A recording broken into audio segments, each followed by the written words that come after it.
Tahu ya SARS ya. SARS itu corona juga, tapi bukan COVID-19 ya. Ini corona juga dia. Corona itu dari kelelawar ya, yang SARS itu tahun 2002-2003, ingat ya. Kematiannya 10%. MERS juga corona. Dia penyakit unta ya waktu itu ya, kelelawar unta tahun 2012 di Arab Saudi ya. Outbreak waktu itu angka kematiannya lebih tinggi, 37%. Jadi dari 100 orang yang kena MERS, 37 orang meninggal. Kalau yang corona sekarang COVID-19, dari 100 orang yang terkena, yang meninggal 2-3 orang. Barang personal pasien. Hindari menyentuh mata, hidung, mulut sebelum cuci tangan. Jadi kalau matanya kental banget, atau enggak, cuci tangan dulu baru gosok-gosok. Ya. Gunakan masker. Ya, masker medis atau bedah di keramaian. Menghindari kontak dekat dengan orang sakit. Jadi kalau misalnya ada orang sakit, pasien yang tadi yang pasien dalam pengawasan, nggak usah deh kita jenguk-jenguk dulu, nggak usah lah. Tapi boleh kita telepon boleh, telepon kan tidak benar lewat telepon. Lewat sinyal. Nah ini etika batuk dan bersin, tutup dengan tisu atau siku tangan. Ini ya. Ya. Buang tisu ke tempat sampah. Lakukan pola hidup bersih dan sehat. Nah, ini adalah pola hidup bersih dan sehat. Bukan cuma pada saat COVID-19 ini aja ya Pak ya. Terus kita lakukan. Hidup sehat. Kan enak kalau Kota Tangerang, masyarakat Kota Tangerang sehat semua. Alhamdulillah. Dokter adiknya nganggur jadinya. Ya. Gabut. Masak produk hewan sampai matang. Diet sehat, cukup olahraga, tidur cukup untuk meningkatkan sistem imun. Jika sakit ringan, banyak minum, tinggal di rumah dan istirahat. Jika tidak membaik, baru pergi ke fasilitas kesehatan. Ya, ini cuci tangan ya. Cuci tangan itu harus baik dan benar. Kita lihat, cuci tangan itu agak lama, jangan asal basah. Jadi durasinya sekitar 20-30 detik. Rekomendasi WHO itu ada 6 langkah cuci tangan. Nanti ada slide-nya. Hand sanitizer boleh nggak? Boleh. Tapi kalau tangannya nggak kotor, kalau tangannya bersih-bersih aja, pakai hand sanitizer. Tapi kalau nggak salah 6 kali hand sanitizer, kita juga mesti pakai air juga lah. Soalnya kan lama-lama lengket. Sabun secukupnya, gosokkan kedua telapak tangan bersama-sama. Ada yang udah pernah tahu belum caranya? Udah ya? Di YouTube ya. Jadi ada yang bisa. Rudy mungkin bisa? Ragan?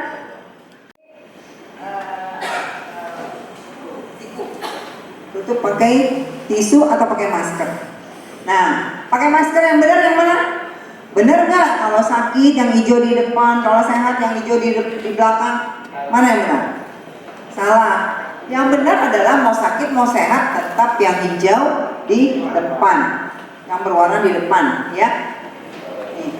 Jadi masker ini, apakah semua orang harus pakai masker sekarang? Nggak perlu.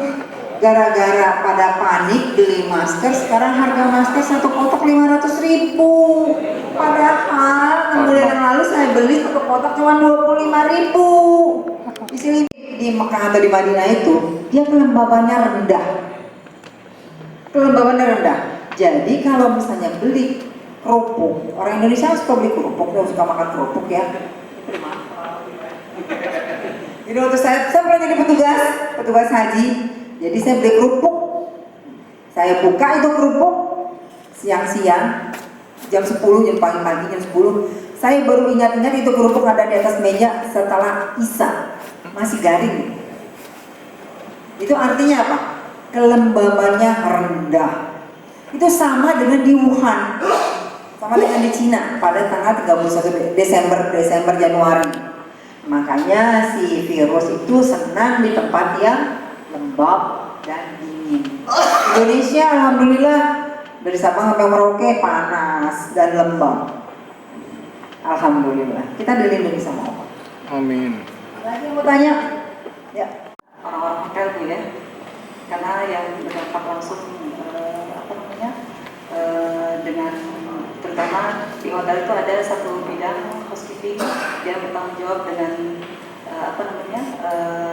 rentan, yang paling rentan kalau saya bilang ya, bertanggung jawab dengan atas tamu yang check out harus di make up room, harus dibereskan, dia harus mengambil treatment seatnya ya mulai dari spraynya atau seat, kemudian sarung bantalnya. Ini kan karena begitu hebohnya berita nih Bu, jadi akhirnya kita manajemen hotel lebih kepada menenangkan si karyawan itu sendiri. Mereka kan, aduh Bu, takut itu tamu dari Chinese gitu. Kebetulan kami hotel-hotel yang di sekitar bandara itu setiap hari, hampir setiap hari tamunya ada orang asingnya dan terutama dari negara-negara terjangkit gitu, itu juga ada kalanya ini kita kan tidak boleh menolak Bu. Bagaimana ini cara kami untuk menenangkan karyawan-karyawan tersebut gitu. Gimana? Berdiri atau duduk aja Bu? Berdiri ya? Berdiri.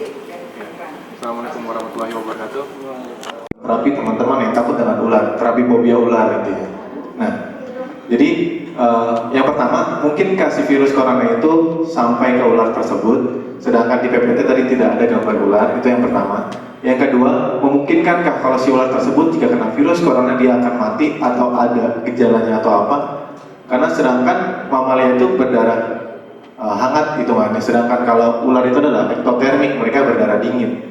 Sedangkan tadi gue bilang di Wuhan karena dingin, jadi virus itu menyebar. Apakah di ular akan menyebar juga atau gimana? Nah, sedangkan saya pribadi punya nggak Ibu punya trik yang kira-kiranya untuk saya pribadi sebagai penghobis ular? Karena ya memang kegiatan saya dan rekan-rekan tim semuanya adalah setiap hari hampir ada kegiatan terapi fobia ular, nggak ular juga, reptil juga semuanya. Jadi ada nggak masukan dari Ibu kira-kiranya? Karena saya termasuk sedikit khawatir, tetap mau pelajari tentang virus corona seperti apa, karena hampir rekan-rekan semuanya setiap hari berinteraksi dengan ular ataupun reptil lainnya. Terima kasih Ibu. Wassalamualaikum warahmatullahi wabarakatuh. Gambarnya, sebenarnya biasanya saya ada gambar ular di situ, tapi sekarang hari ini nggak ada, saya lupa. Tapi memang ada gambar ular sebenarnya. Jadi awalnya itu yang di pasar di Wuhan itu pasar hewan, pasar basah, pasar ikan.